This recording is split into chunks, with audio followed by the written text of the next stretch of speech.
Olá, meu querido irmão, minha querida irmã, sejam muito bem-vindos mais uma vez a mais um vídeo do canal O Mensageiro de Deus.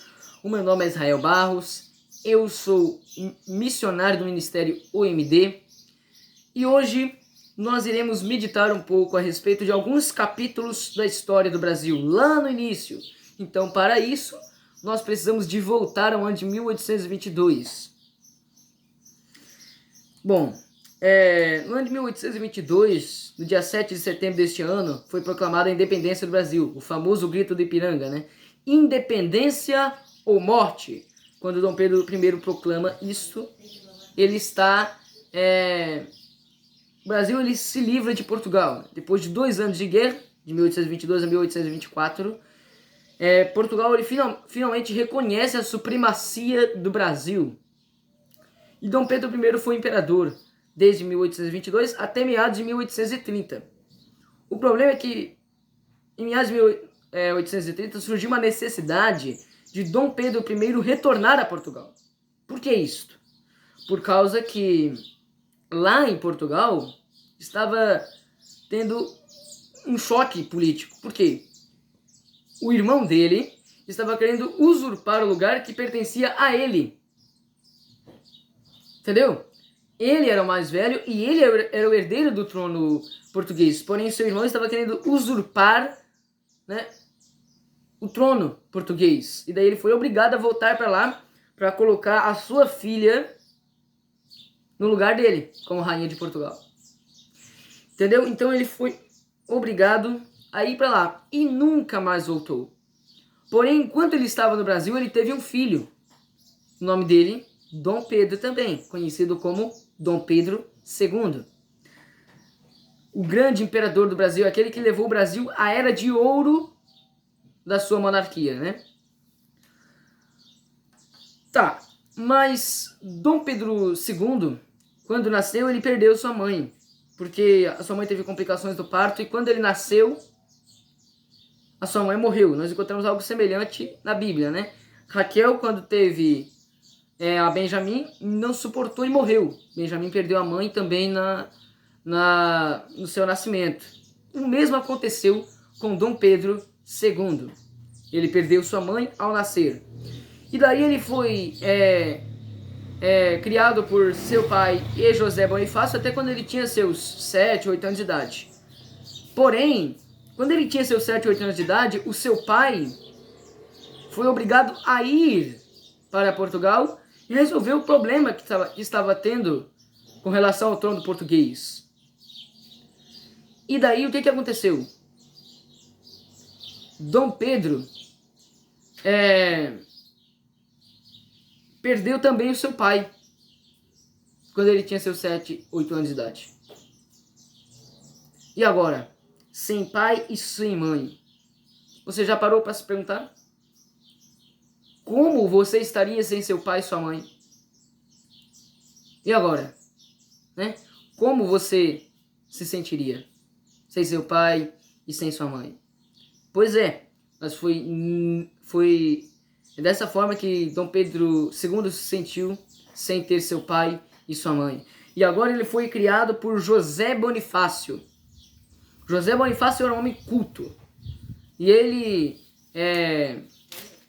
cuidou de Dom Pedro e o instruiu em todas as artes, todas as ciências, matemática, português, química, física, tudo.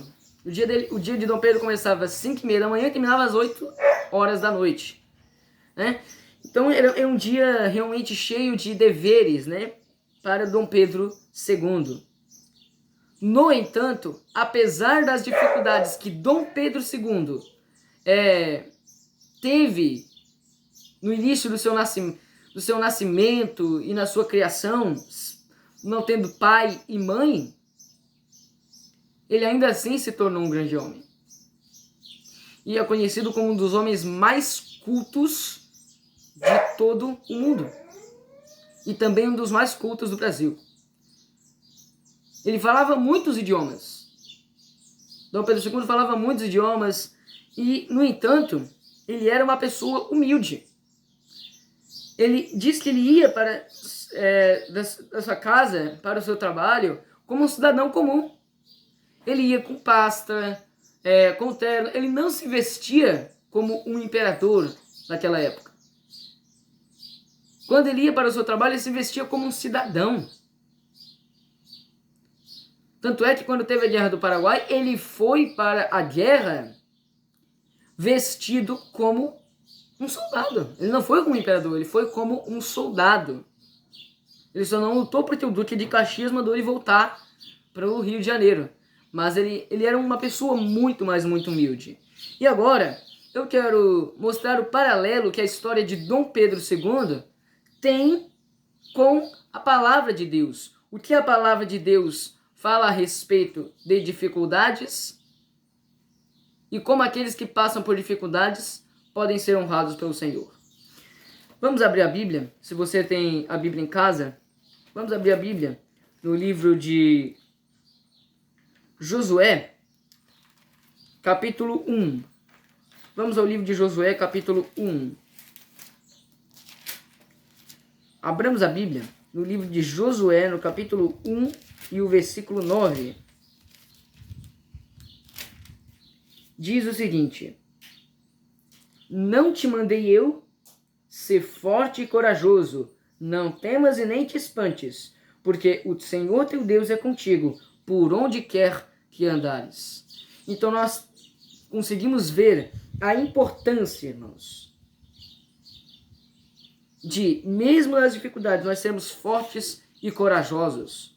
Dom Pedro II foi um homem forte nas suas dificuldades. E nós vemos que ele foi um homem grande privilegiado. Ele foi um homem que recebeu grandes privilégios vindos do céu. Teve seus erros? Teve. Todos nós somos seres humanos falíveis. Mas mesmo assim, Dom Pedro II foi grandemente privilegiado por Deus. Porque ele foi forte e corajoso.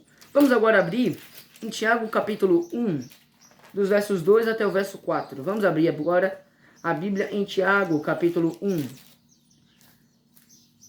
do verso 2 até o 4, que nos diz: Meus irmãos, tende por motivo de toda alegria o passardes por várias provações, sabendo que a provação da vossa fé, uma vez confirmada, produz perseverança. Ora, a perseverança deve ter ação completa, para que sejais perfeitos e íntegros, em nada deficientes. Então nós devemos, quando passarmos por tribulações, devemos ser alegres. E Dom Pedro II, ele era uma pessoa alegre quando era criança. Claro, não foi mais alegre por causa que seu pai e sua mãe, que ele foi criado sem pai e mãe. Mas, ainda assim, ele não se deixou levar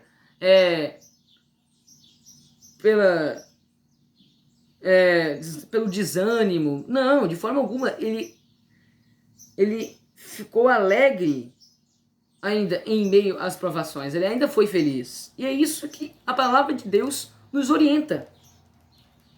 Vamos agora abrir em Romanos capítulo 5, do verso 3 até o verso 5. Olha só. Romanos 5, do 3 ao 5. Livro de Romanos, capítulo 5, do verso 3 até o verso 5. Nos diz o seguinte: E não somente isto, mas também nos gloriamos nas próprias tribulações, sabendo que a tribulação produz perseverança, e a perseverança, experiência, e a experiência, esperança. Ora, a esperança não confunde, porque o amor de Deus é derramado em nosso coração pelo Espírito Santo que nos foi outorgado. Então, nas tribulações, nós devemos nos gloriar, porque a tribulação produz a perseverança. Amém? Devemos nos gloriar nas tribulações. Vamos agora a Salmos 111, verso 7. Salmos 111, verso 7. Salmos 111, verso 7, que diz: As obras de suas mãos são verdade e justiça.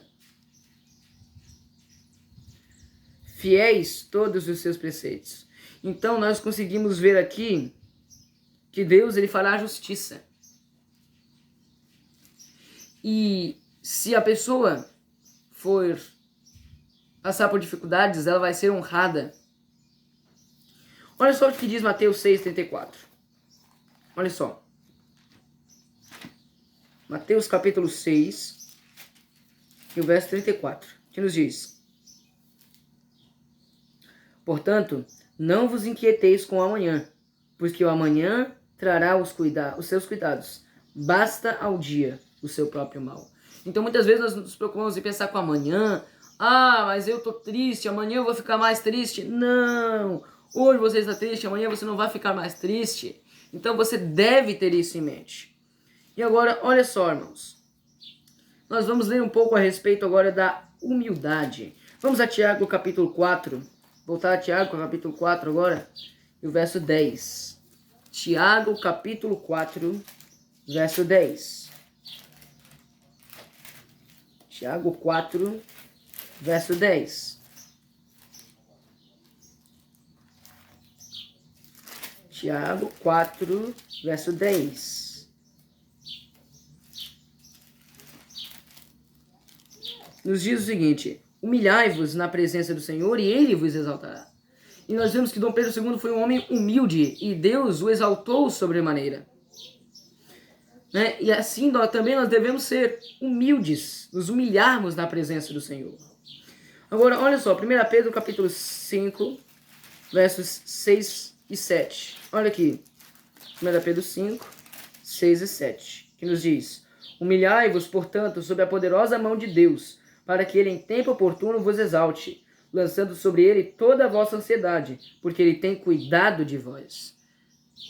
Nós vemos a importância de sermos humildes diante de Deus. E olha só o que diz Mateus capítulo 23, verso 12. Olha só. Mateus capítulo 23, verso 12. Olha só. Mateus 23, 12. Que nos fala o seguinte: quem a si mesmo se exaltar será humilhado, e quem a si mesmo se humilhar será exaltado. Então, que nós venhamos a meditar nessas palavras que foram ditas, que foram lidas aqui, e nessa história que eu contei para todos vocês, para que nós venhamos a nos humilhar diante de Deus, porque assim nós seremos exaltados. Amém?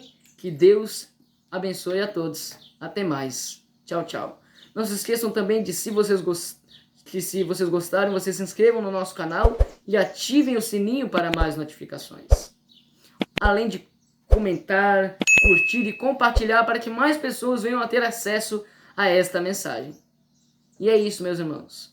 Um abraço a todos, até mais e tchau, tchau.